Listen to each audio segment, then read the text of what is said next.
Hey, you're listening to Abyss Gazing, a horror podcast where we celebrate all things spooky and mental health. I'm your co-host Andy, I'm your co-host Josh. and today we are joined by Josh Morris, the co-writer and director of Bliss of Evil. Welcome, Josh. Thanks for having me, guys. Real happy to be here. Dude, I'm really excited to have you here. I have garnered a love and appreciation for Australian cinema, and I was really excited when this came through the submissions for Horrific Hope. So if you guys are interested and want to hear want to see Josh's film, List of Evil, it is going to be playing Saturday afternoon for our PTSD and me block for Horrific Hope 2023 at the Alamo Draft House in Winchester, Virginia. We're incredibly happy to be part of the festival. We're completely blown away to be playing where we're playing and part of this great festival that does something that me and our producers like Corey and Lauren and I are very passionate about when it comes to mental health and obviously horror films. We're all horror fans, but yeah, we're so proud to be part of the festival. Yeah, so much of this movie seemed like real personal to me when I watched it. What were kind of the origins of even just writing the screenplay? So it's kind of an interesting journey with how we came to make the film. I had made a few little things here and there, and then I kind of got out of wanting to make film just because of how the industry was, and I was going through a lot of mental health stuff. Um, and Corey and I had been friends for a few years, and one day we're just sitting at a Korean restaurant, and it was around Halloween, and we were watching a lot of horror movies, and he said, like, well, we have access to this music studio. We should make a slasher film. And I was like, maybe. And then I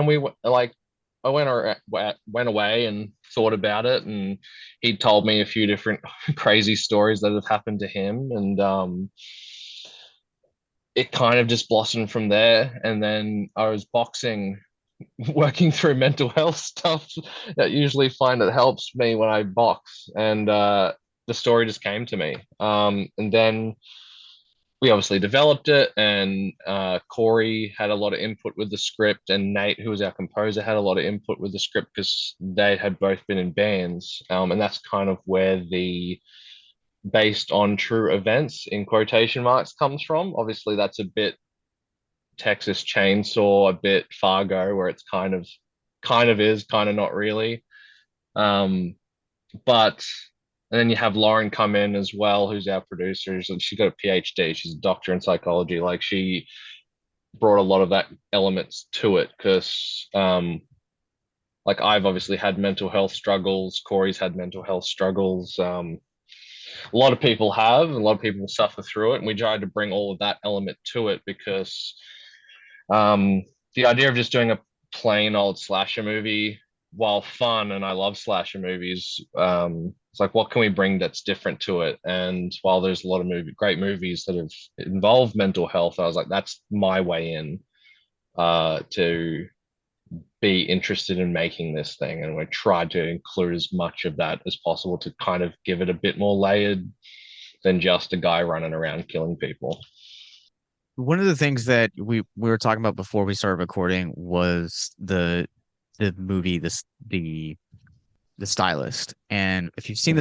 The Stylist is a movie that is a slasher film, but it has this like really like slow burn like character journey. And that's one of the things that I really like about Bliss of Evil, because I think sometimes when you look at the slasher genre, you have this tendency to think of the big boys like Freddy, Jason, not a whole lot of, aside from our recent conversation on Nightmare on Elm Street 3, there's a lot of just not a whole lot of depth for slasher genre. And so I think that when you have characters that stand out in this vein, it really makes the film feel more authentic and more terrifying.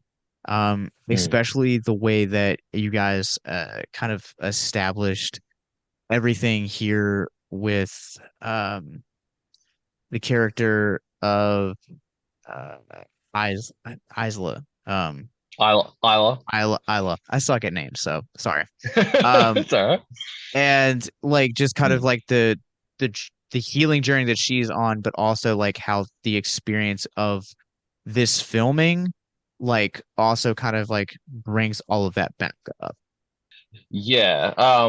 Then that character I thought was key to making the whole thing work, because that was, I mean, obviously she's the main character, but for that character to have such a journey through the film and really be struggling, and like the actor we cast in that, Shani Tones, who I've worked with before, I knew she was perfect because it was an incredibly hard part to play, because we shot over 13 days. I think Shani was there for 12 of those, and she's there and she's crying and she's yelling and she's like emotional virtually the entire time, because this character goes through the ringer. And a lot of the problems I have with like a lot of slasher movies, the ones that aren't good, is obviously you don't care about the characters and you end up just rooting for the bad guys, which can be fun in itself. But we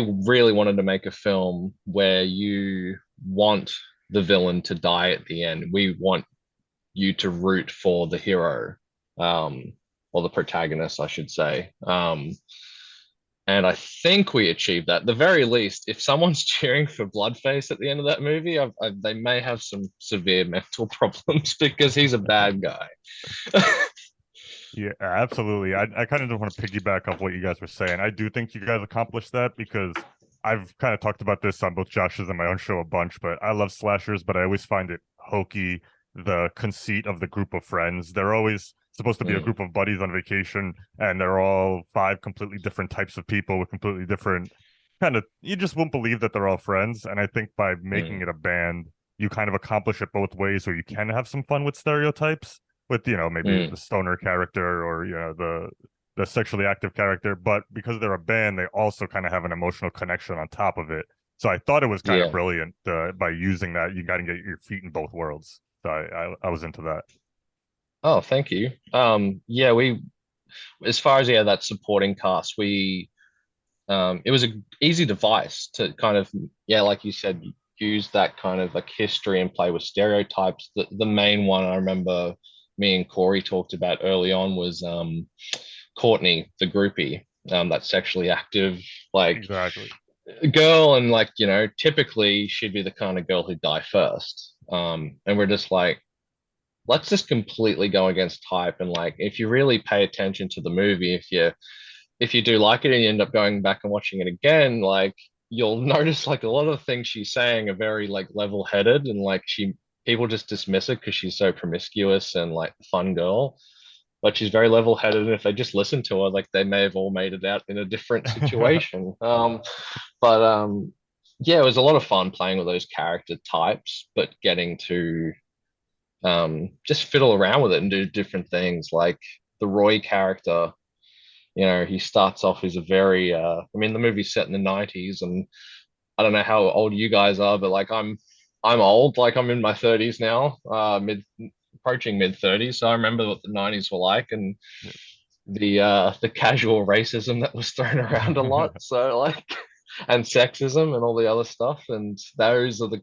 kinds of guys that were in bands then. And but to have be true to what those people would be like, but also giving him sort of a redemptive arc there, with what he goes through in the movie. But yeah, I mean, it was fun, and getting to cast the right people as well. I think we cast really well, and just found some great actors who brought those characters to life. And it helped having Corey and Nate, who'd been in bands, know the kind of people we need to cast and the kind of characters we need to have in order for it to be authentic.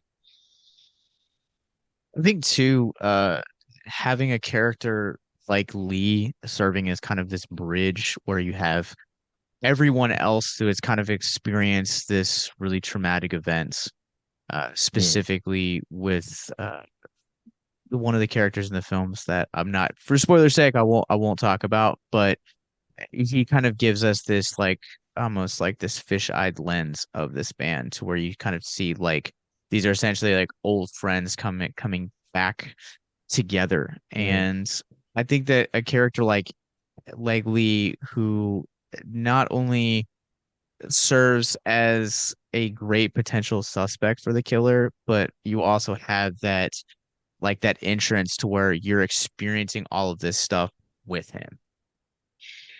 Yeah. It's funny with Lee, he kind of is that audience surrogate, yet he's such a dislikable character. I remember like many conversations with Jordan, who played Lee, and he was trying to find his way through to playing that guy. But I think he did great with it. But it is very interesting with Lee because he is the audience surrogate, and I had a lot of the crew, like my DP Damien. He was just like, on the page, like Lee reads a very specific way, like he reads like he's a dick.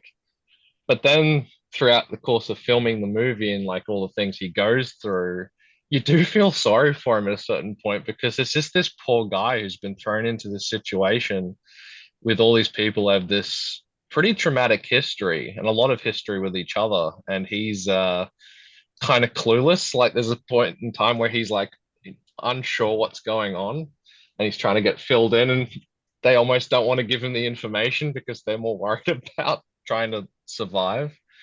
Um, yeah, one of those complicated characters, and I didn't. I tried very actively to make sure that we didn't have any two-dimensional characters like you would see in your Friday the 13th part 14 or whatever the hell. Like we wanted to have really fleshed out characters, and I think we did that and I think it was all a lot due to Jordan's performance because he was fantastic. Nice. With obviously with music being such a big part of this, I know you mentioned your composer was kind of part of the kind of process of making this from the beginning. With the Mm. song "Bliss of Evil," obviously like in the movie playing a big part. When did Mhm. that? Did you guys write it and be in like, and then we'll come up with like a song, or did the song come first, or not first, but how? Where did that play into it, and just in the creation process? Sometime in it was either draft one or draft two. All we knew was there needed to be a song, and the song was going to be called "Bliss of Evil." I think it must have been somewhere. I think I just had in draft one that the song played, and then I think in draft two, Corey had written the song. So Corey, is obviously one of the main producers of the film, helped with the story, obviously, and the writing, and is obviously one of the actors.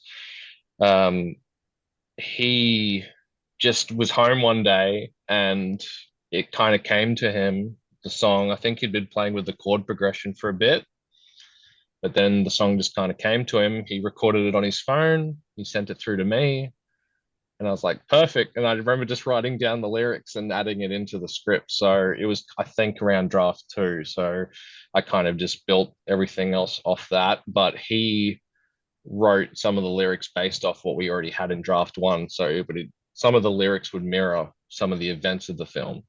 So it's kind of a hand in hand process. But we had that title Bliss of Evil, and we kind of just built everything off of that. Nice, very cool. Yeah, Which the is a song Werner is Herzog quote.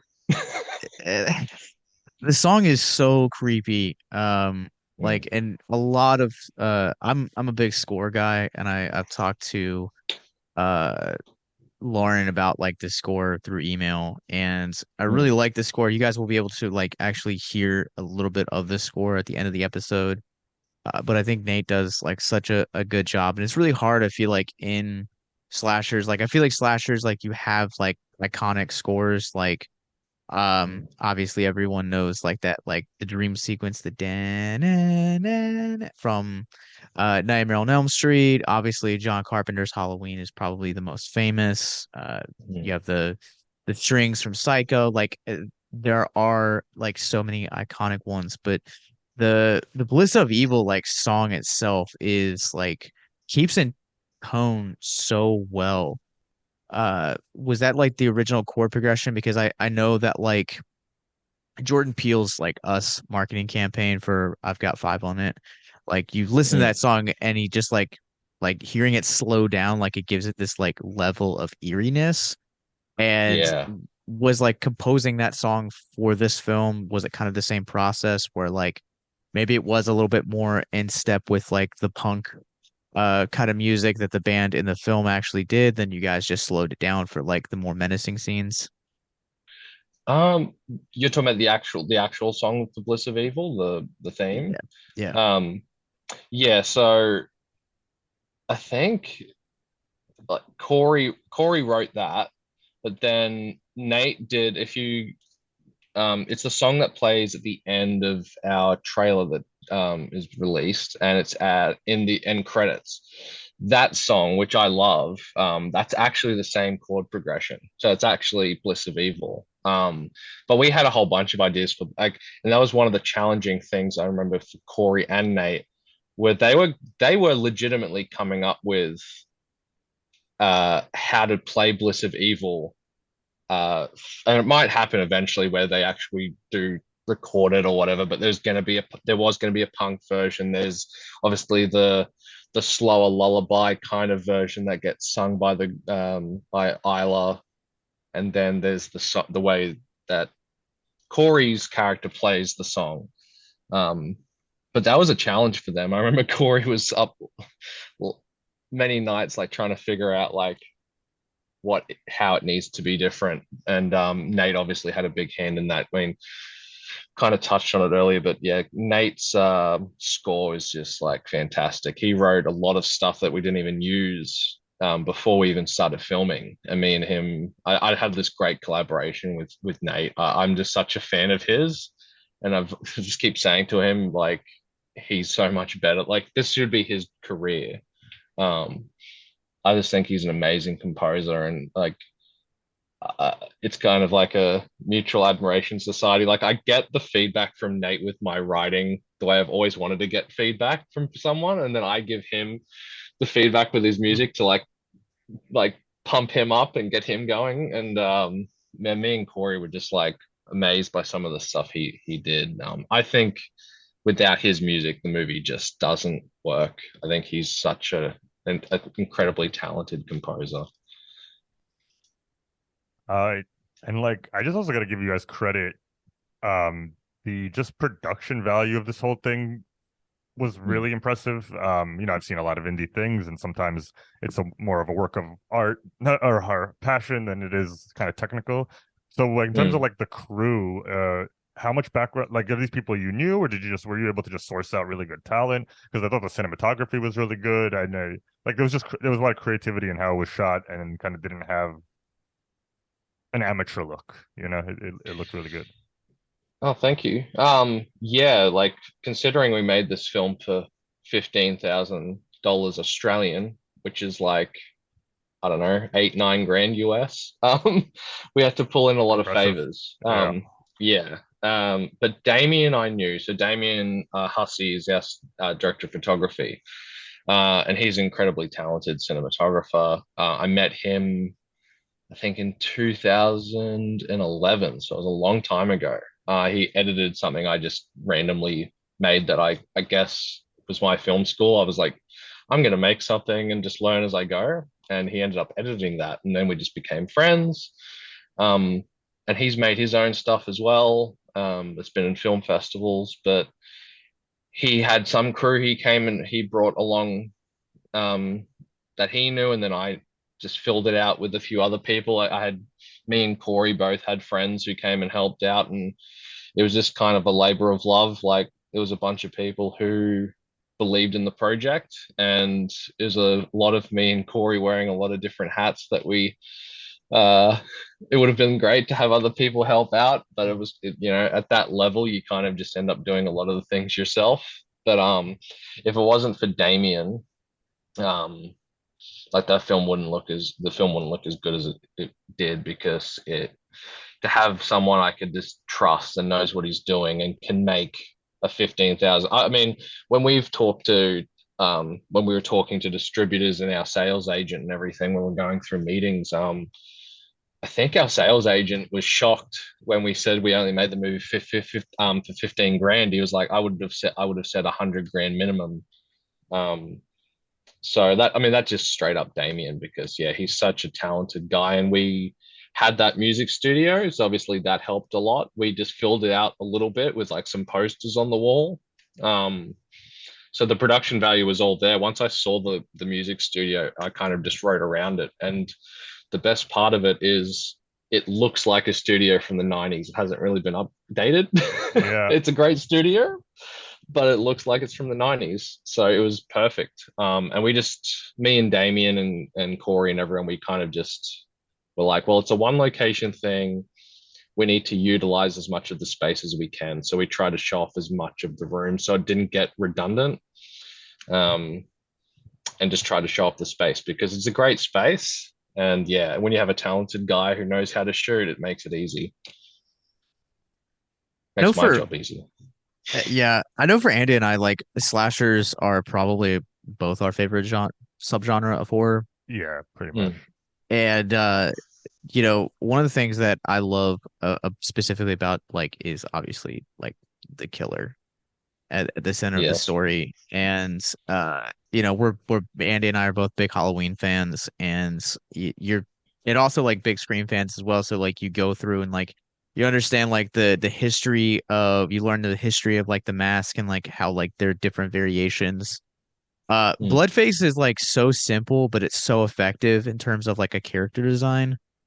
Can you talk about the process for like actually arriving at the final one that we see in the film, or was it just kind of like that from the get-go? I remember early on, I think even before I'd started writing the actual draft, I remember me and Corey having the conversation of like, all right, we're gonna have obviously a killer and a villain. What's it gonna be?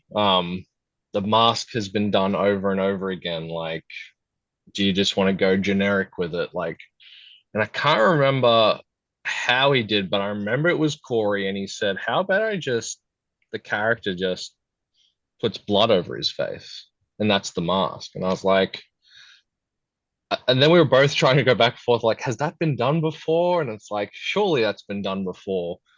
And then it's like, no, not in that way, not in the way we wanted to do it.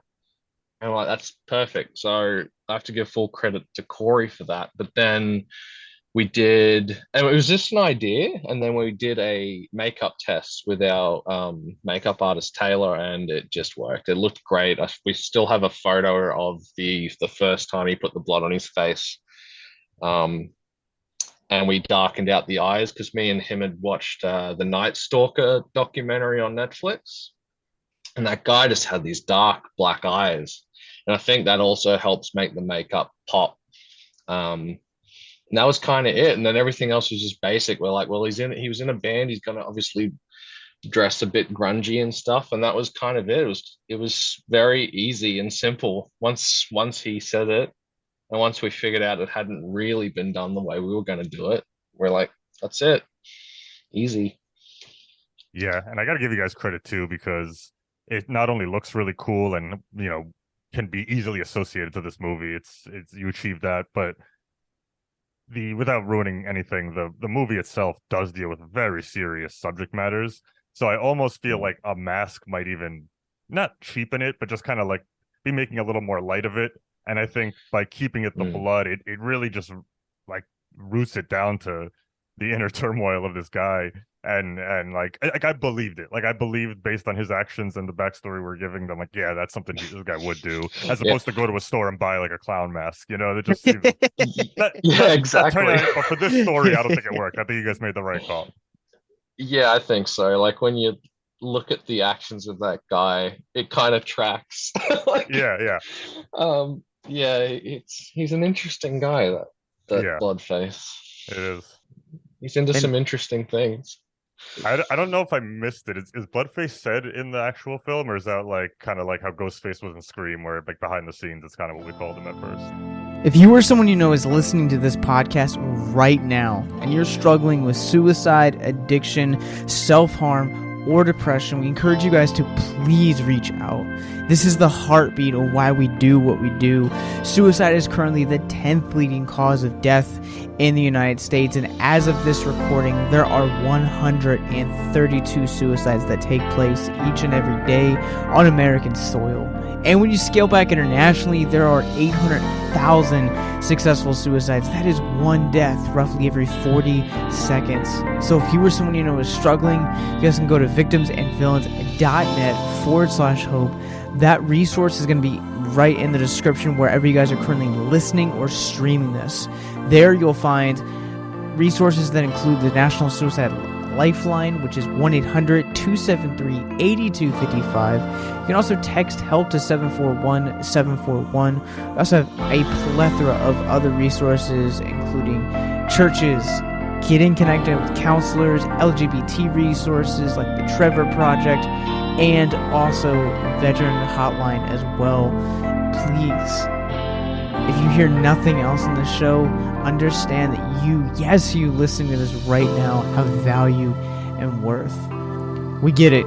Suicide, depression, mental health, these are hard topics, and the stigma around them doesn't make it any easier. But please consider the resources right in the descriptions below wherever you guys are listening, because once again, you have value and you have worth. So please stay with us.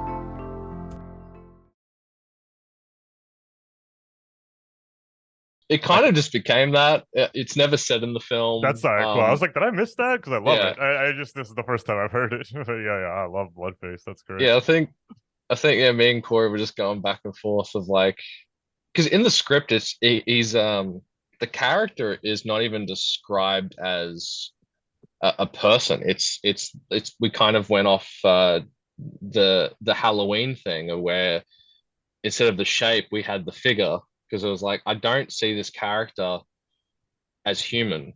So it was the pronouns in the film were very specific, in the script were very specific, like never referenced that character as a human. It was always kind of like there was this entity. Not that he is a supernatural entity and not that he's not a supernatural entity. It was just like, I think that character, where his mind went and his actions, he went beyond humanity. He was no longer human. He was something else. And that just kind of helped with Corey's performance and kind of helped us with where we were going to take the character, and how dark we wanted to go with it. Because yeah, like I said earlier, like we wanted really to make a character and a villain that wasn't likable, that you wanted to hate. And we felt a lot of gratification with the audience reaction that we got at a couple of the screenings we've been to, with some of the things that happened, which I won't spoil, obviously. But yeah, the makeup, the performance of Corey, I think it all helps. Yeah, I agree full-heartedly. He's not quite, from someone that's seen a lot of slashers, I feel like this is like a different take on that, and I don't want to like jump like fully because I think like we're like edging towards like spoiler territory. But he's really is a different kind of killer, and that's part of the reason why I love this movie as much as I do. And you guys just so outside of the festival circuit you guys are currently on, outside of our film festival, if you guys can't make it, chances are it'll probably be coming to either a streaming service or physical media, because you guys just recently signed distribution through Bayview, who is the same studio that just did Skinamarink, and also our fellow film festival official selections of Redheads the documentary. So you guys can check out both of those movies when they come out later this year. But if you guys are interested in checking out Bliss of Evil, come one, come all to check it out on the big screen at the Alamo Draft House, April 14th and 15th. It'll be playing Saturday night for our PTSD and Me headline, where you guys can also catch the short films Something's Wrong with Diana, Declan, and Hold Me Till the End. This is going to be such a good time. Block starts at 4:45. Click the links in the descriptions below.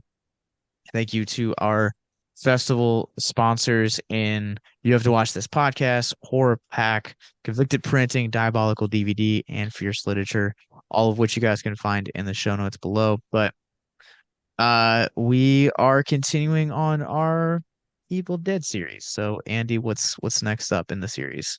So today we're going with Sam Raimi's Evil Dead 2, the follow-up to his original cult classic. And I mean, as we'll probably talk about today, a lot of people argue about which one's better, how they're different. So I'm excited to get into this one. We've got some spicy hot takes for this movie. Sure. I Oh, love your hot I'm takes. I'm interested. I'm interested to see what this hot take is.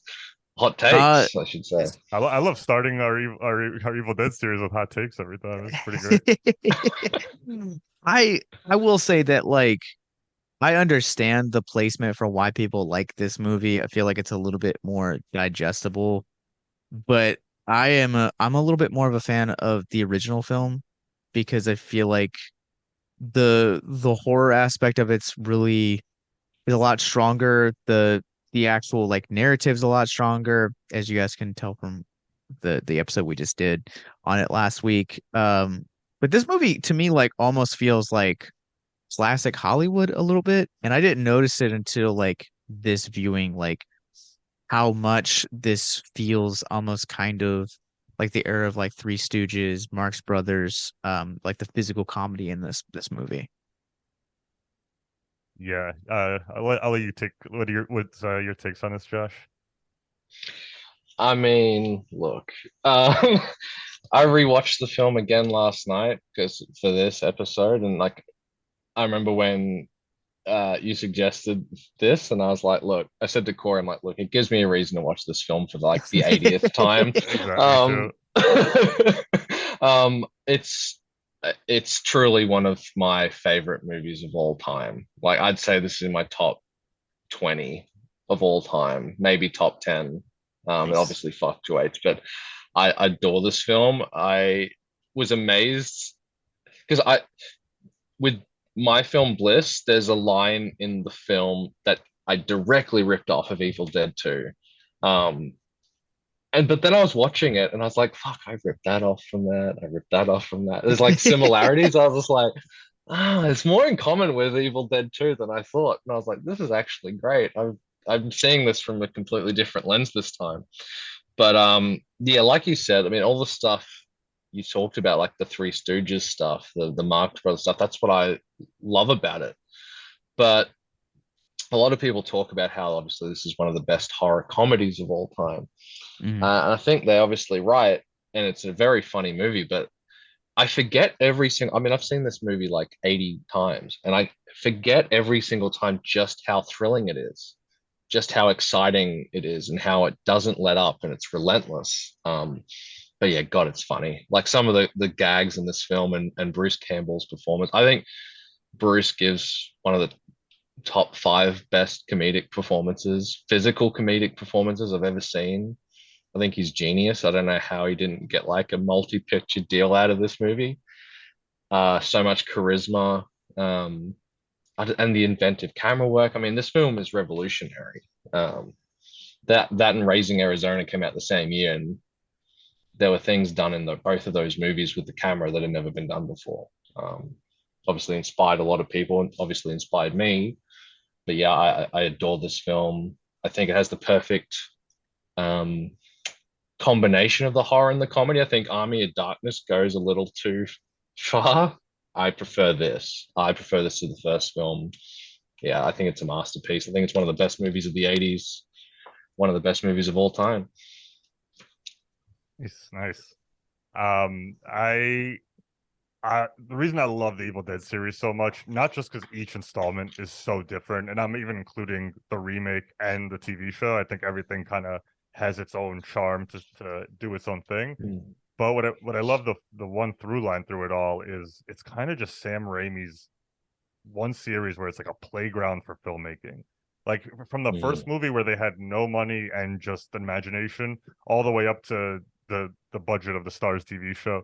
It's just this guy doing everything that he loves, and I love it for the same way you just listed. It's just like I am a big kind of old school physical comedy fan, and so I just love his homages to all that. And while I do love the horror of the first one, and I think the first one is one of the most inventive. Like, if you want to be inspired to be an indie filmmaker, it's up there in the top 5 movies to watch. But Evil Dead 2 just has a pace and a entertainment value that, like, if I really stacked it up, I think I've watched Evil Dead 2 40 times and Evil Dead 1 18 times. So still a bunch, but it's just like there's something about this movie that is just so swift, and I love the comedy. And I got to give it to you, Bruce Campbell, for the hand sequence alone should have gotten some kind of, obviously not going to give an Oscar for that, but give him something, because that's some of the best physical comedy you're going to see next to Peter Sellers or all the greats. You know what I mean? Yeah, the farewell to arms gag is just hilarious. Like, you watch this guy do this thing, and then you look at I mean, I don't want to throw stones at people, but like, I'll use just one example. Like, a guy came around the same time a few years later, Mark Wahlberg. It's like you put Bruce Campbell on the same career path that Wahlberg had, and you're like, I think Bruce Campbell was a far more talented actor and much more interesting and charismatic than like the majority of the Hollywood actors that got a break around the same time. Obviously had a great career since and got his cult following, but fuck, he deserves so much more. He just an incredibly charismatic actor. Yeah, I like Bruce Campbell, like the fact that he's like made a lot more like independent films, because it feels like every time you find him, it's just like, oh man, like this is like such a gem. Like, back when I bought I had a blind buy a few years ago, and one of his movies, back when Fangoria was making movies, he does this like futuristic, like weird sci-fi film that like kind of feels a little bit like Army of Darkness before Army of Darkness, called Mind Warp, and he's so like incredibly charismatic in that. Yeah. God, mine will. I haven't thought about that in a long time. Yeah, he's Well, he was literally meant to be everywhere. in. Yeah. He was meant to be in Crime Wave. Oh, interesting. Sam Raimi wanted him as the lead in Crime Wave, and the producer said, "No, we need a bigger name. We need a more recognizable person." And then they cast a guy who you've neve heard of or never seen since. Yeah, I didn't even saw that You movie. could I was have be like, who'd they end up putting in there? some guy, just some guy. Like, could have had Bruce Campbell.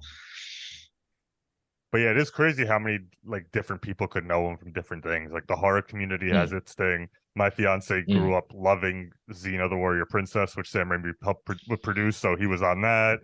Some people might know him from Burn Notice. Like, there's just like worlds and worlds. It's got to be a pretty great gig. Yeah, I mean, I love him for Maniac Cop, and even Maniac Cop's one of my favorite slasher movies of all time. But because of my age, I was introduced to him through his cameos in the Spider-Man movies, because I saw those. Same. I was 11 when the first one came out, so I saw those first, and then went back, and I was like, oh, that's why he's in those.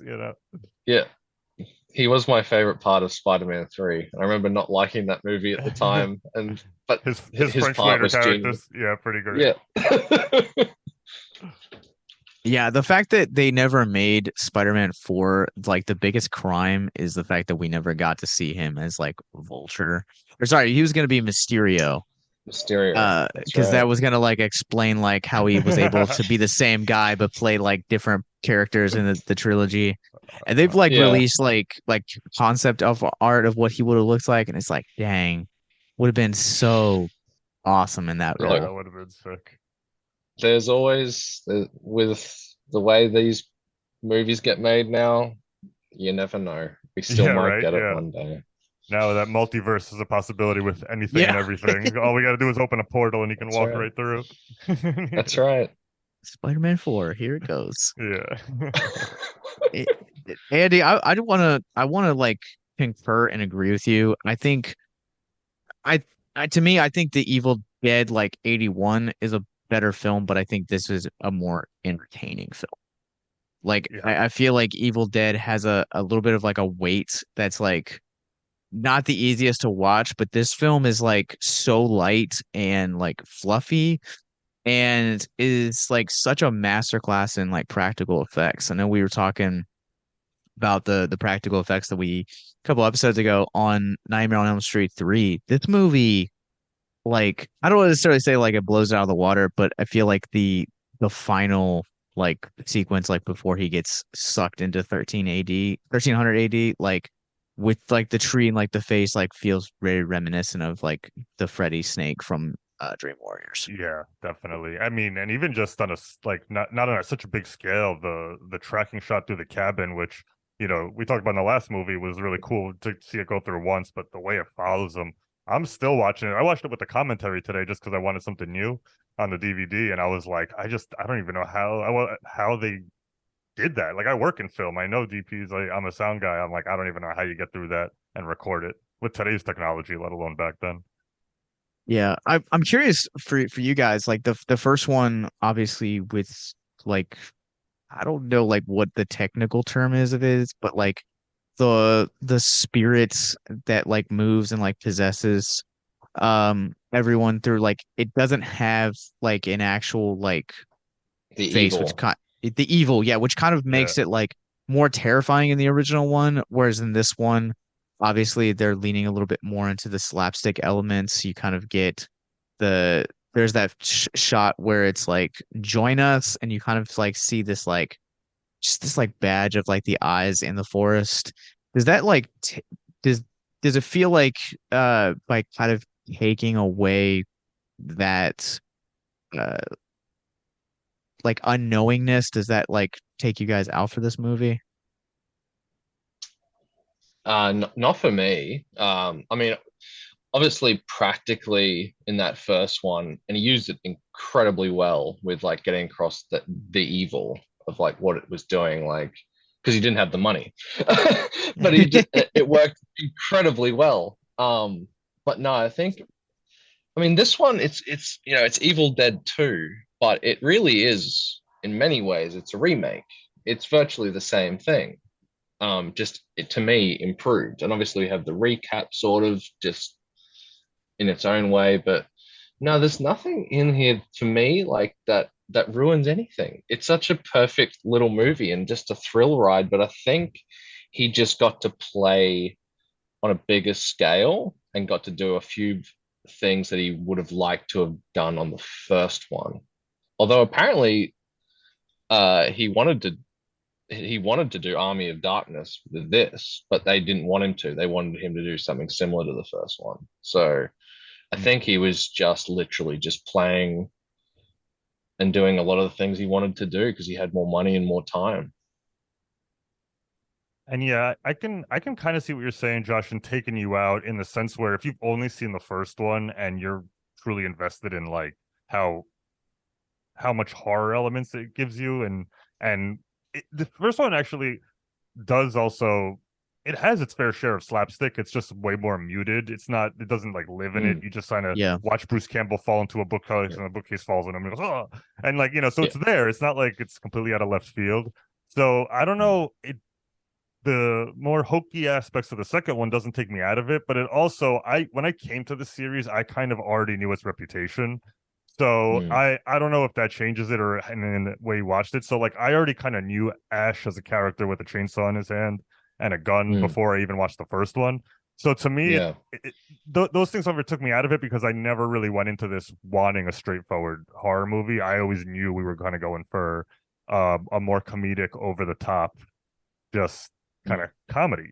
So like, not that I'd seen Army of Darkness, but I'd seen a lot of the imagery. They had some video games on PlayStation 2 at the time, so I kind of remember playing those at a friend's house where you're Ash and he gives one-liners. So for me, it didn't take it out, but I already had a different expectation on the series. Like, I Yeah, think I for guess that was me, my go problem. ahead. Was I saw Evil Dead 2 first before I Yeah. saw Evil Dead. So that's probably why I had such a bias towards it. Of like, Yeah. this is what I like. This is what I grew up on. This is what I watched. It like I don't want to like say that like because I think they both have like their own merits, but to Mm, John Carpenter has like famously gone on record and talking about like the concepts of like some of the mistakes that the Halloween franchise has made. Obviously, making Laurie Strode brother and sister, but like actually Rob Zombie's like actually giving him a backstory and kind of like explaining the way that he is the way that he is. Feel really like takes you out of like what makes Michael terrifying. And Mm, I feel like for this film like deepens the mythology and like is so important to the franchise because if it wasn't for this movie, the Evil Dead that we now know it as today, and I feel like you can even feel this in the 2013, wouldn't be the way it is without this one. And so like I mm, started with the original 81, and horror comedies a really hard genre to kind of win me over. I think like I can probably count on one hand how many horror comedies I actually have in my like physical media collection. Um, mhm, and like again, like I genuinely love this. I understand it's like placement, but like the fact that they give this kind of like this face of evil to this like unknowing force is it leans into the comedy aspect, but it kind of almost feels like it makes the it's like this movie a parody of the first film. mm. Yeah, Yeah. I mean, a lot of ways it is. Um, I mean, this really is the template, and I guess what I want to ask you is, seeing as you don't have a lot of horror comedies in your collection, would you consider this like the godfather of horror comedies, or there are other ones that you like better? I would probably definitely say like in terms of like older horror comedies, it's probably this and like Elvira. I think Hmm. are like the two ones that like I come into more recently. Obviously, Psycho Gorman comes to mind, in terms of like being a great horror comedies, and like I feel like that have a rewatchable value because like comedy is also such a hard genre to like master because you know if you laugh at something once, are you necessarily going to laugh at it again? And Mm, I recently did an interview with a filmmaker, and he was talking about the challenges of making a comedy that would like land in like multiple different languages. And the way that he articulated is, comedy here in America is different than Germany or Japan or Australia. And so mm, the rewatch value or like the longevity of a horror comedy is you need something that is going to make the audience laugh and kind of be a comedy that is like across the board funny. I think that's mm, why something mm. like Mighty Python and the Holy Grail works, is because Yeah. it's British, but you're also laughing at like the ridiculousness and like the nature of it. And like that's where I think also like Evil Dead is like also translates really well, is because it does have those slapstick elements. And I feel like bringing it back to the conversation we were having about this kind of feeling like a golden age of cinema, kind of the way that it approaches comedy, the physicality of it. I feel like it doesn't matter how old you are, like you can laugh at like stuff like Three Stooges, Marx Brothers, like a lot of like Mm, the classic Hollywood tropes and archetypes, and that's kind of what makes this one timeless. But again, just kind of being introduced to Evil Dead, the original one first, and having such a deep connection to the remake in terms of like how it sets everything up. Like I I don't know. Like I feel like I'm talking myself into a corner, but this one, like, I don't have the connection to it that either of you guys seem to have. mm. Yeah, well, it's funny you say, 'cause I just rewatched the Japanese film Swing Girls, which is one of my favorite Japanese films. And like a lot of Asian cinema, obviously with comedies and telling jokes, there's obviously a language barrier because with timing. But physical comedy, stuff like Swing Girl, stuff like Evil Dead 2, Three Stooges, Monty Python, that physical comedy translates no matter what language. And I think that's why Evil Dead 2 is such a beloved film all over the world, is because it's got some of the greatest physical comedy gags of all time. And I always, again, I forget with when I rewatch this, just like how much of this film is just Bruce Campbell by himself, Yeah. like throwing himself around and like going through like torturous like gags and physical stuff. And I mean, he almost died a few times on this film because of the shit Sam was throwing at him. But just the commitment to the performance of the physical comedy through the direction, through the performance. Yeah, it just translates again because like everyone can get that kind of joke. Like there's no language barrier there. Yeah, I kind of have to agree. Like, I agree with what you were saying, Josh, about comedy having a hard time translating, but I always put that a little bit more towards kind of dialogue focused comedy, Sure. where, you know, if something is a little more quote unquote sophisticated, it's hard to translate because you're using the nuances of the language. But people getting hit in the face with plates is kind of always hilarious. And it's like, that's why I say, like, still 100 years later, I'll watch Buster Keaton movies and still enjoy them. And I've always said this, but I think in 100 years, a lot of comedy is going to fall away, but people will still be watching Jackass because, like, as goofy as that is, someone getting hit with a bull can be funny to multiple generations and multiple languages.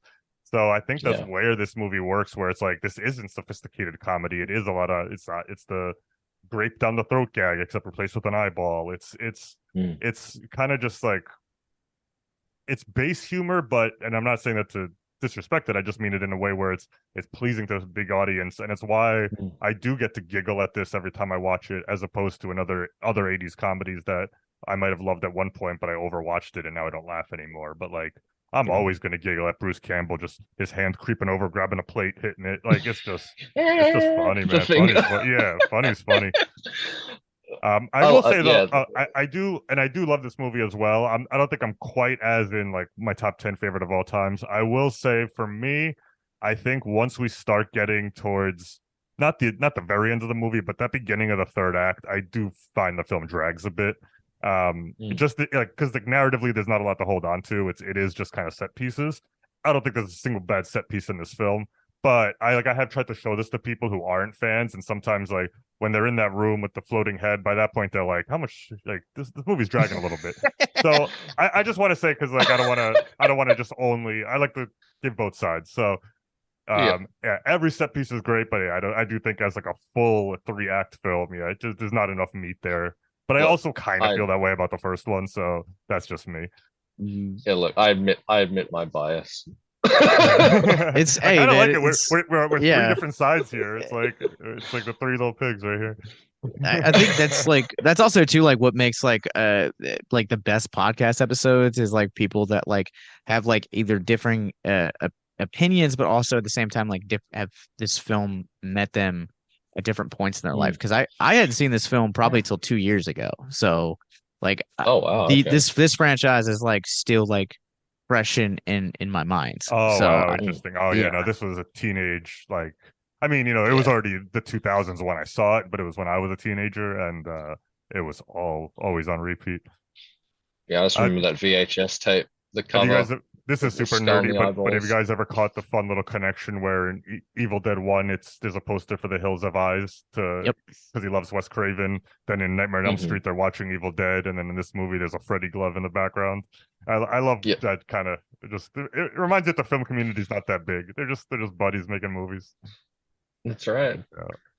Did not realize Freddy's glove was in this one. Where's it at? It is. It's in the tool shed towards the beginning when he's about to chop up Linda and he's grabbing the chainsaw. Work shed. It's not prominent. Honestly, if I didn't watch it with a commentary, I probably wouldn't have caught it. But they just said it. They're like, "Oh, there's the Freddy glove we put in." There's the glove. So that's awesome. How would you guys like to help us get mental health resources into schools, conventions, and other events? Well, now you can. Simply go to patreon.com/victims and villains for as little as $1 a month. You guys can help us get mental health resources into current and upcoming generations, educate and break down stigma surrounding mental health, suicide, and depression. And you get exclusive content that you can't get anywhere else. And you guys can tell us which Nicolas Cage movie you want us to cover, and we'll do it. All it takes to get started is to go to patreon.com/victims and villains, or simply click the link in the episode description wherever you guys are currently listening or streaming this episode. Pick your tier and get started today. Yes, it's that simple. So quickly select the tier that you want and help us get hope into the hands of the depressed and the suicidal today.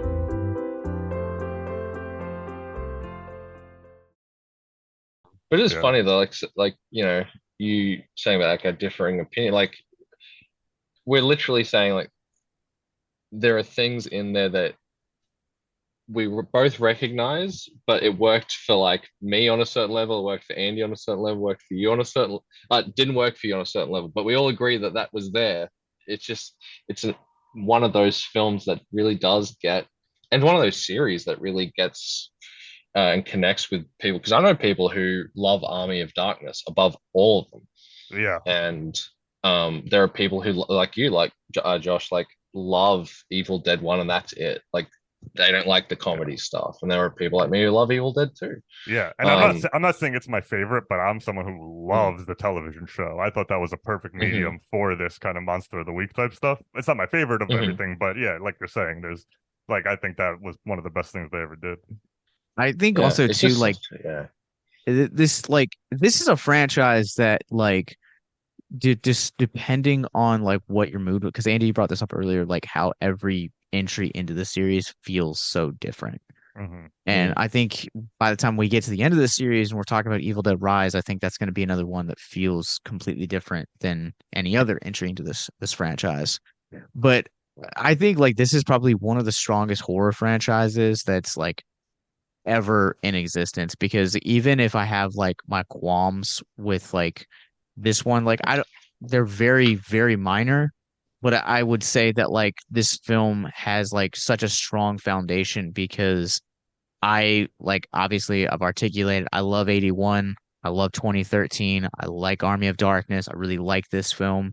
I don't think there's like a down moment in this franchise, and that's probably like mm, one of the strongest things. I think honestly one of the things that really helps this franchise is not only the fact that like it has such a tiny budget, because I think the films that I've seen that really stick with me have smaller budgets. Like I think you could do a lot of cool things with bigger budgets, but I think you're more creative when you are dealing with a smaller budget. And I think you look at films like what Andy said, like if you're an independent filmmaker and you want to like see the the capabilities you can have in that like subgenre of the medium, then mm. you go to Evil Dead 1. And like even with like a slightly bigger budget, this film still reserves a lot of that independent charm, and it like Yeah. still hold on to like a beacon of hope for those that are interested in making films like yourself, Josh. Yeah, I mean, just watching it again last night, I was like, God, I miss filming. I miss miss making something. Um, it's just yeah, it's just like this series, like it's almost like the first one, and again this one, they're like like when people talk about like when Kevin Smith talks about watching Slacker and gets inspired to do, it's like you can do this. This series has that because of yeah, it does miraculously, no matter but it still maintains a bit of its independent charm, and I think that's just straight up Sam Raimi, man. Like he just like I'm hit and miss with his filmography, but the first two, I think in particular, just really showed the creativity of this guy. He is so inventive with the camera and what he was doing and telling a story a certain way. I just yeah, it's an inspiring movie for so many filmmakers, including myself. But yeah, Evil Dead 2 is for a movie that had like what a $3 million budget at the time. Um, I think the only creative note he got on the thing was the title, um, Yeah. and that was it. He was allowed to do what he kind of wanted to do, um, and it shows. Like when you, and again, when you have those limitations on yourself, you have to be creative.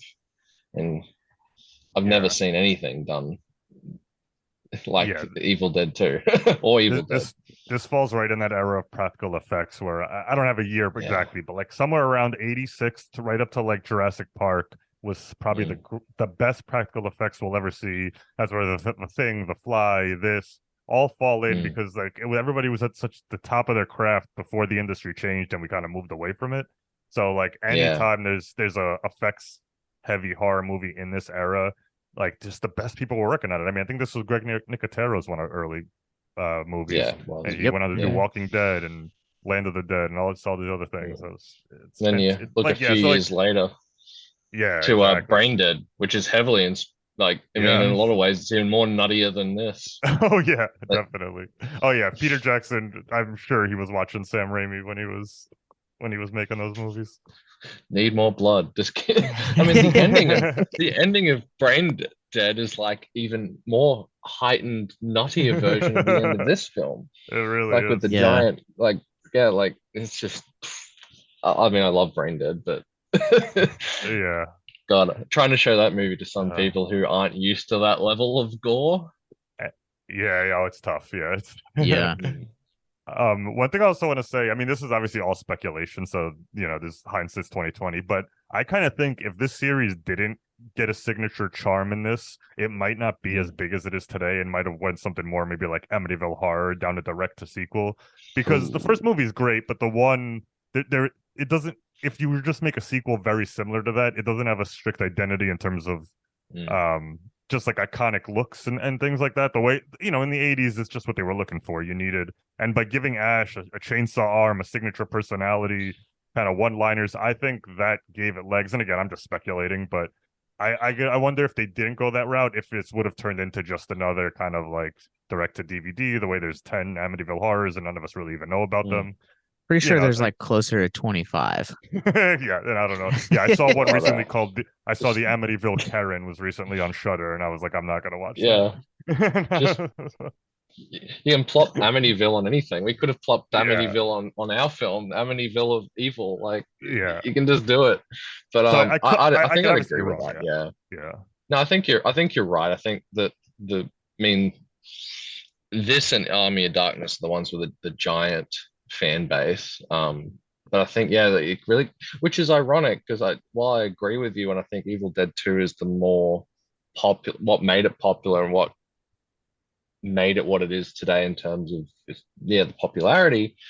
It's funny because the remake and then this Evil Dead Rise look far more inspired by the Evil Dead. Yeah.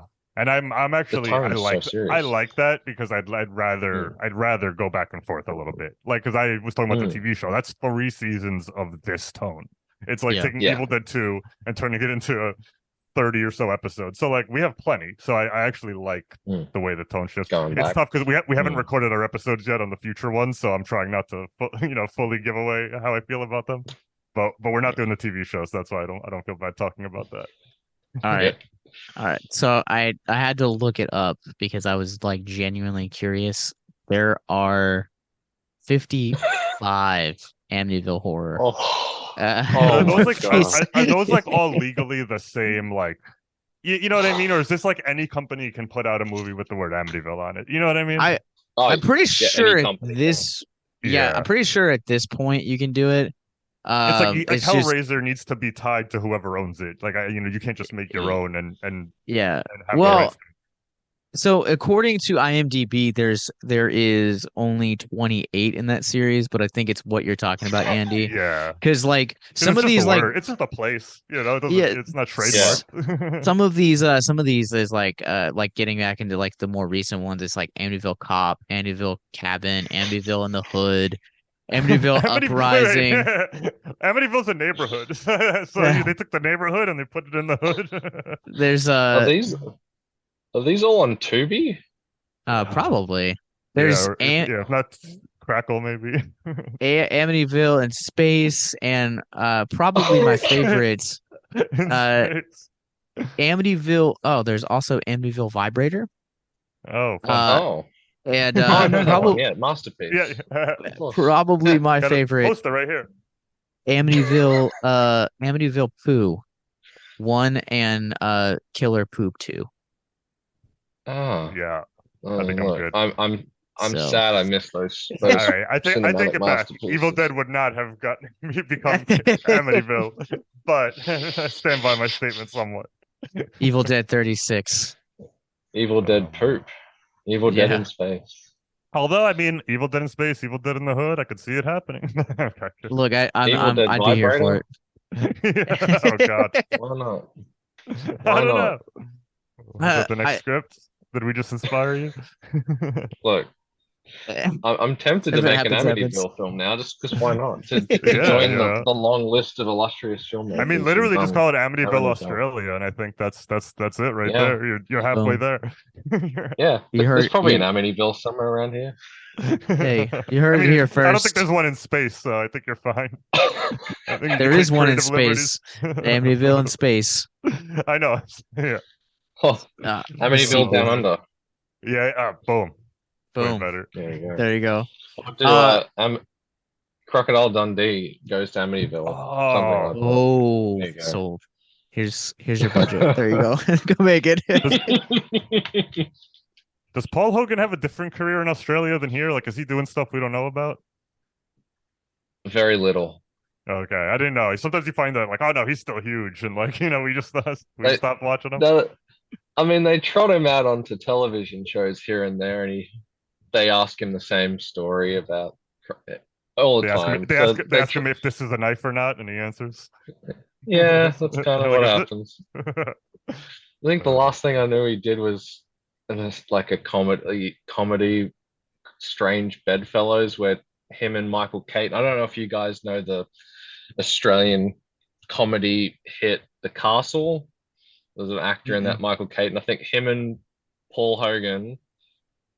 It was like a movie like the 2000s, or maybe even the 2010s. I think it's called Strange Bedfellows or something, and they pretend Uh-huh. to be gay so they can. I clearly wouldn't be made today. Yeah, yeah. To gain some sort of Pretend to be benefits or gay, something. yeah, Yeah. to gain some benefits, and that was the last time I've seen Paul Hogan in a I movie. think I think he did something recently that didn't work, where it was kind of like JCVD, where like he played himself and he was like stressed out Oh, about being the crocodile hunter. Or sorry, Crocodile Dundee. And but like oh I no. remember just seeing like the reviews were pretty bad, but I don't know what it's called, but I, that's probably out there. I can imagine. I'm tempted to watch it though. All right, back on Uh There's Paul Hogan podcast. yeah, so two Paul apparent Hogan movies. Get us back on trail, Josh. apparently this is the last thing I'll say. Apparently there is a 2020 film called The Very Excellent Mr. Dundee, which is the That's last it. thing he did. That's what I was just talking about. Oh, Um well, okay. yeah, He's not 2020. playing Anyways, Crocodile Dundee, but he's like playing himself about making him. I don't know. It's one of those yeah, things that's been done 1,000 times at this point. it seems kind of almost like maybe the Australian version of like The Unbearable Weight of Massive Talent, where he Yeah. plays like a fictionalized version of Right. himself. Or Paul speaking Hogan. to bring it back to Bruce Campbell, or like My Name Is Ash. I don't know if you guys ever saw that Yeah. movie. Yeah, I Yeah, saw so that. he plays But himself, and then Paul, go on. Nick Cage, Paul Hogan is not, Yeah, I don't think Yeah. so. or Bruce Campbell. Yeah. What Sorry, like Paul. to bring it back to like what you're saying, Andy, like I think that like obviously this type of tone like defined like the franchise like moving forward. And For a I long don't time. think Yeah, that I don't think like if you obviously I think that like you still would have had that remake because I feel like the remakes are like yeah, inevitable by the point they made them because of the remake boom. Thanks to Platinum Dooms, love them or hate them. But I think that like you wouldn't have a like this would be like a cult classic. It would be kind of like on the level of like other like 80s like horror films like Sorority House Massacre, like Slumber Party Massacre, or Ghoulies. Like yeah, if you're in the genre, like of this film, but I think because of the charisma of Campbell and the more like larger than life slapstick elements and kind of like the physicality of this movie, I feel like it transcends the genre. So like you're able to like introduce this to like fans of like outside of the genre. yeah. Like I don't think we would have almost got Freddy versus Jason versus Ash had we only had that first movie. It's like it jumped another level of mainstream appeal. Mm. I mean, made Sam Raimi's career because at this point his career was in the toilet when Was Crime this after? Wave Was this after Dark? When was Darkman? Darkman was after this one. Oh, okay, after. okay. Darkman was Yeah, 90, so he yeah. made he made this I think he may or may have made another movie, but then he made Darkman, and then can never remember if there is like one film in between Darkman and Army of Darkness. But yeah, his outside of like the Evil Dead, like Darkman and Spider-Man, like his filmography is like very interesting. I mean, Drag Me to Hell is insane. Whether or not you like it, it's so insane. That's fair, but like I For a yeah, like long again, time, Drag Me to Hell. for a long time that was Evil Dead 4. Like people were just like, that's the closest thing we're gonna get out of this guy to be like an Evil Dead movie again. But we've That obviously I gotten. said that when that came out. That was the first thing I said to my friend when we came out. I was like, well, we just got an Evil Dead 4, I guess. Like Yeah, the closest yeah. we'll ever gonna get.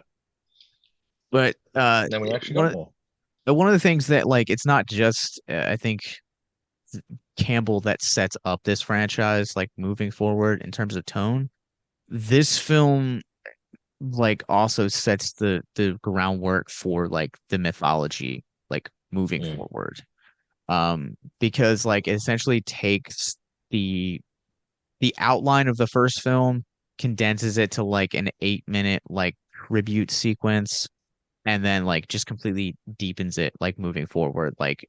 This is where the term like deadite comes from. This is where we have like the whole like mythology of him being thrust back into 1300 AD. This is where the name of the Necronomicon comes from. Like there's so much to the mythology that like you have from this film. yeah, definitely. It's yeah, because like when we talked about that first one, it was interesting just to really. I mix up these two sometimes, so it was like in my brain, I kind of remembered more of that being from the first movie, and then I'm like, no, they just kind of that passage is very short. You learn very little about the book. Like I kind of don't even remember if they say that it was bound in flesh and written in blood until the second movie. So yeah, It, you're right. I think this one clearly had a franchise, that word's used way more today, in mind than the first one did. it definitely does like, you know, it in the first one it does mention that it's bound in human flesh, written in Okay. blood, but like it's not as prominent in this film, I feel And like. it doesn't Or look like what it looks like for the rest of the yeah. series, until the Yeah. second movie. Mm. So I mean, I also think that it's kind of like, you know, and Josh, like you being like the independent filmmaker on this in this conversation, like maybe you can like lean in and just like I feel like when Mhm. you set out to make a film, you you kind of like because you have such a little budget, like you're essentially trying to like play with what you have versus where you come into the second one and a second film like Evil Dead 2 and you are allowed to like kind of do what you want now. So I Yeah. think the first one probably had limitations, and that's why it looks the way that it does, because it looks a lot skinnier. It looks a lot like lighter. Doesn't look as complete as it does in the second one moving forward. Yeah, I mean, that's the thing with independent film is when you go from working with like no budget at all to, I mean, Evil Dead 2 didn't have a giant budget, but he obviously had a lot more. It just gives you the benefit of time. And obviously with Evil Dead 2, he had a set, so he could do more things. He had more time to shoot what he wanted to shoot. He had more um, better special effects. Where Evil Dead 1, like you can, I, I mean, I've said, you know, my piece on Evil Dead 2 or how highly I rate it, but like I do really appreciate on the independent film level Evil Dead 1 pulling that off. All I mean, you gotta love like a film with all the rough edges. And while Evil Dead 2 still has those rough edges, that Evil Dead 1, the Evil Dead, um, yeah, just how he pulled that movie off and made it come together. It's like I've seen like I don't know if you guys watch terrible fucking horror movies like I do, but I've seen From time so to time. many Tubi originals that are just Yeah. some nitwit going out into the woods and filming some crap at a cabin they have access to. It can easily go wrong, believe it or not. And it works. It totally works because they actually have talent.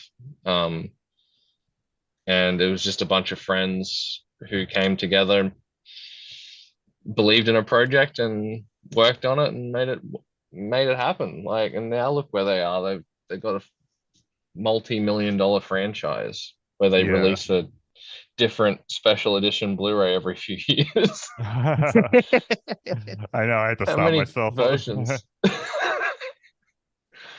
But yeah, the ingenuity and the creativity to do some of the things that just strictly comes down to time and budget. Um, Yeah. and that shows you how talented a filmmaker can be is when they have those restraints.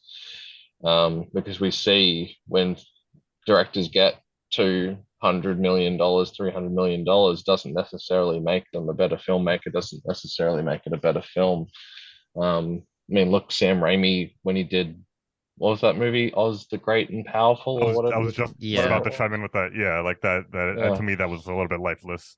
I felt the same way about yeah, that new Doctor Strange too. I felt like there was 30% Sam Same. Raimi sprinkled yeah. I over didn't. someone else's movie. I was just like, there's some stuff in Mm, here I like, but overall it feels nothing. Like Spider-Man felt like him making Spider-Man. This felt like he kind of came mm, in and just kind of, sprinkled a little Get a Sam Raimi job. dust over someone Yeah. else's. Yeah. But that's just I the can't nature of comment. yeah. I did not see Doctor Strange, unfortunately. I I mean, want you're you to not Tough just see missing to. much. much. Yeah, honestly, Yeah. it's not. There's a couple sequences that are kind of worth it, but overall, Mm. it's long. It's just so Yeah. sad because, like, this guy, like I said, like this guy's made one of my favorite films of all time, and Yeah, I just, I wish his career went differently. But there's so many things with him where there was job, like it was just clearly a job for hire kind of thing. yeah, But even still, in those bad movies he's made, there's still those little flashes of creativity, those flashes of Evil Dead 1 and 2. yeah. Like I there's like think, weirdly And a lot of eyeball stuff in Doctor Strange too, and I'm just like, that yeah. was definitely Sam oh, Raimi. Like Yeah. there's just like a lot of creepy stuff involving eyeballs and stabbing eyeballs and eyeballs appearing. I'm like, that's him. So mm. you're right. There's always a little something. I just wish Honestly, he'd go like, back and do another horror. yeah, Yeah, honestly, just Google like Doctor Strange, Bruce Campbell, and that's all you need to know about that yeah. movie. That's a fun part. Yeah. 100%. And Similar to it's like, Spider-Man, he's in there having a good time. yeah, it almost kind of feels like he's like it's calling back to like some of the scenes in the Evil Dead 2, the way that they Mhm. handle him, because it's very like slapsticky with like his hand of all things. Um, Oh, okay. See, I didn't even know Bruce Campbell was in Doctor Strange. Okay. In a cameo, not a it's cameo, he's not yeah, In yeah, an yeah, actual cameo, right? yeah. Similar to Spider-Man. Okay, yeah. nice. Fair And I'm enough. uh, pretty sure the car's in there somewhere too. He's put that friggin' car from that first movie in every dude, movie he's ever made. yeah. Everything he does, Yeah. he loves that car. God bless I'm him. pretty sure that's somewhere in Doctor Strange. I Mm, I think like sometimes like as filmmakers in like Sam Raimi's case, like you have filmmakers that will make they'll like do things just to like so that they'll make certain projects so that they can make the projects they want. Yeah. Which mhm. I mean like The John I think Cassavetes model. yeah. And One for them, one like for me. yeah, I have Mhm. like a love-hate relationship because like I mean because of stuff like that like it's given me like my Texas Chainsaw Massacre 2 like was made out of like a similar deal to that.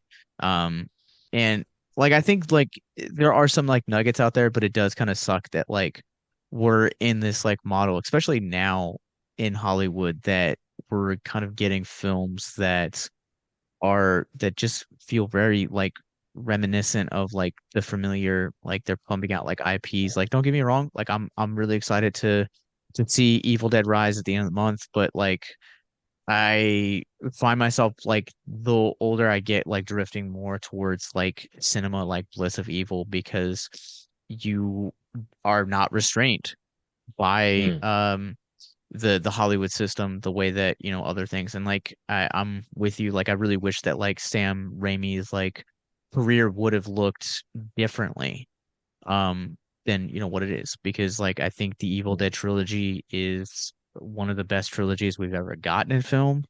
Spider-Man is like for the most part it's a decent trilogy. We don't have to talk about Spider-Man 3.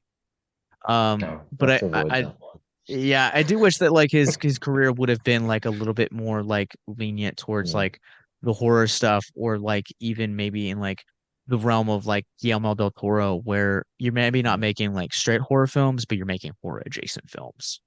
Yeah. Yeah, I wish Raimi and Peter Jackson, if I had like a few wishes up my sleeve, I'd love to see those guys do another horror film one day. Yeah, I miss it. I'm missing Peter Jackson and come back and do. it would be so. I know people At love this his Lord point, of the Rings movie, I know, but but he's come got nothing on. to lose. What can we do at this point? Yeah. No one was that Yeah, caught over the Hobbit. Like, we've tried him in the fantasy realm. Let's bring him back. yeah, bring him back home. Come back. Yeah, and Give it's us a cheap. brain dead. It's not. It's Yeah. not. Like I know people are mixed on M Night Shyamalan, but when he was making After Earth and all those movies, all I kept saying was bring him back to horror, and then they did and gave him small budgets, and I think it was for the way better, Yeah, for his yeah, career. Whether or Yeah. not you And I like the mean, yeah. movies, it's like you could tell he wants to make those. yeah, you look at It's like more in his Jordan. wheelhouse. Yeah, Yeah, you look at Jordan Peele too, like as a filmmaker, like I mean, he's had like super small budgets because he's always worked with Blumhouse. And like Hmm. I think again to go back to like the indie, like the independent like film model is like you look at like films like the Evil Dead trilogy and you just kind of see like the limitations are not necessarily limitations, but a reason to go be creative. Even looking at Bliss of Evil, like it's such a simple but effective film, and it really kind of proves that you don't necessarily need to have $100 million budget to make tell a great story. Like honestly, just make characters that the audience is going to connect with, give it some like semblance of like genre, whether that be horror in the case of Bliss of Evil, or horror comedy in the case of Evil Dead 2, and just let the creator voices actually be creative. Mm. Well, it's sorely lacking in the industry right now, at least in Hollywood. Yeah. Like it's just they're not even films; they're products. Like consume next product, move on to the next. Yeah. yeah, Um, it's just the unfortunate thing that the industry's turned into. But the beautiful thing is that there's still ways, and I mean, it's easier now to track down international films or track down independent films. It's so much easier than back when I was hunting VHSs or importing DVDs or pirating if I had to find like a certain thing from overseas that I couldn't find here. Like yeah. we're I remember looking luckily we live in a for time different. now. I remember looking for different region DVD players back then just to try to get because I would buy DVD from one country, but I couldn't watch it on my DVD player. Yeah, It's frustrating, but I it's know. great. It's easy now. It's so Yeah. easy, and like I've I mean, even just um Netflix, they'll just pump them on. Like you don't even have to really look. They'll just be mm, like, "Hey, here's a bunch, from somewhere," and I'd be like, "Oh, cool, check them out." yeah, Yeah. it's like it's one of those things. Like yeah, like the industry, it's frustrating with where things are when it comes to IP, but yeah, it's a blessing and a curse because like the good thing with the technology now is yeah we have so much access. Like the fact that my film can play over in these festivals over in America, like Horrific Hope, like it's just amazing. Like that wouldn't have been possible for someone like me 10 years ago, 15 Yeah. years ago. So Yeah. I mean, even mm, the fact that I got to watch, like, Josh sent me a link to your film. I watched it. We're talking now, and I'm sitting here in New York. I never left. It's insane Yeah. how the access we can have yeah, now. yeah, Like, it's great. Like on that from that point of view, it's great. Like yeah, I and just also, saw yeah. No, go on. yeah, saying just I agree with everything, but I do always like that horror is still somewhat of a beacon. I mean, some of the biggest horror movies Mm, lately, Barbarian, Smile, Megan, X, like those are all not IP based. So I think mm, there's Yeah. still some hope out there. It's easy to get kind of like feel jaded by everything, but I'm always like, at least this genre, and obviously there's your Scream Sixes and your other stuff. We do it all, but mm. I always Yeah. find a little hope that I'm like, my five favorite horror movies from this year were all not tied to an IP, It might be Yeah, Yeah. going I forward. Megan will be an IP, but it was still original in that moment. Yeah. And yeah, I think I think we're a great period for horror right now on every level, Yeah. big and hmm small. Yeah. Mm, yeah, and I think like again, like as an example, like depending on how you feel about the film, like as divisive it is, like Skinamarink like proved that like Yeah. genre fans are open to like experimental films as well. And Mm. you know, Terrifier Yeah. 1 and 2 like we kind of blew up out of nowhere the past couple of years. Like so Mm. like you're starting to see like independent films like go viral and really thrive. And I think that again, Josh, to your point, like you have platforms like Shudder, like Screambox, like Mm. Netflix that are making it possible to see films and experience films like this that Yeah. maybe fly under the radar, maybe maybe not a lot of people are talking about, but like I could probably like in the last like 3 or 4 years, like independent films have made up like my top 10 lists of the year. And they're just not like Likewise. tied to anything. And I absolutely love that fact. Mm. Because it proves that there are still good stories out there to tell. So don't give up on Hollywood yet. And make sure that you guys check out Bliss of Evil when it comes to the Alamo Draft House, part of our Horrific Hope Film Festival 2023. It will be making its Virginia debut as well, and it will be headlining our PTSD and Me block at 4:45. But Josh, where can people find you online and follow the film's progress of coming more available?